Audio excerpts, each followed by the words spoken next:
ခုပြမှာကရမ်းမေလို့ခေါ်တဲ့ bayberry Chinese bayberry လို့ခေါ်တဲ့အသီးလေးသူက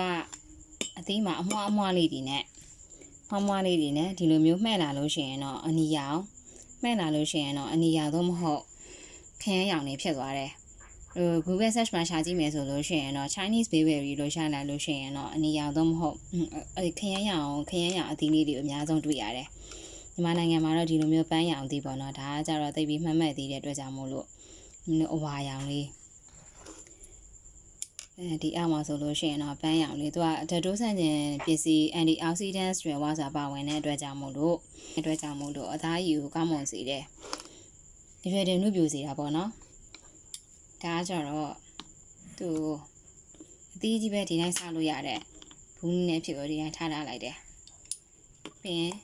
သူကဗီတာမင် C ကျွယ်ဝဆိုတာပါဝင်တယ်နှလုံးနဲ့သွေးကြောကျန်းမာရေးကိုအထောက်အကူပြုစေတယ်ကယ်လိုရီနဲ့လို့ဝိတ်ချနေတဲ့သူတွေအတွက်ကိုတင့်တော်တယ်ဘယ်လိုစားသုံးကြလဲဆိုလို့ရှိရင်တော့ငါစားတာမနိုင်လို့ဆိုပြီးတော့မှတ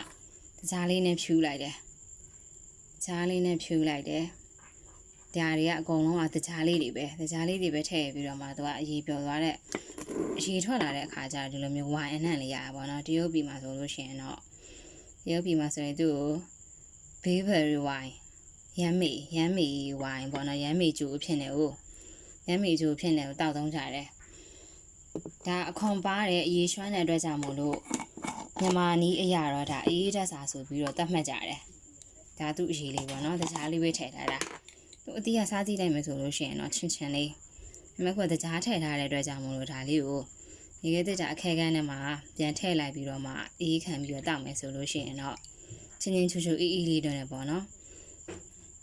ဒါဆိုလို့ရှိရင်တော့စားမနိုင်တော့တဲ့အတွက်ကြောင့်မို့လို့တကြားလေးဖြူတယ်အမေကတော့စားထည့်ခိုင်းမိမယ်လဲချို့တွေကတော့စားထည့်ကြပြီမယ်လဲဟိုကတော့အချင်းဆိုးတယ်ဆိုပြီးတော့တကြားလေးပဲထည့်ပြီးတော့မှဆိုင်လိုက်တာမှုေးလာတယ် Chinese bayberry ရမ်းမေမျိုးရင်းကကြတော့တရုတ်နိုင်ငံတောင်ပိုင်းကျက်ကျန်းပြည်နယ်နဲ့ဖူကျန့်ပြည်နယ်မှာအများဆုံးစိုက်ကြတယ်ထိုင်ဝမ်ဂျပန်မှာလည်းစိုက်ကြတယ်သူသီးသန့်ကာလကတော့ဇွန်ဇူလိုင်မိုးဦးကြဆိုမှာဇွန်ဇူလိုင်မိုးဦးကြတွေမှာ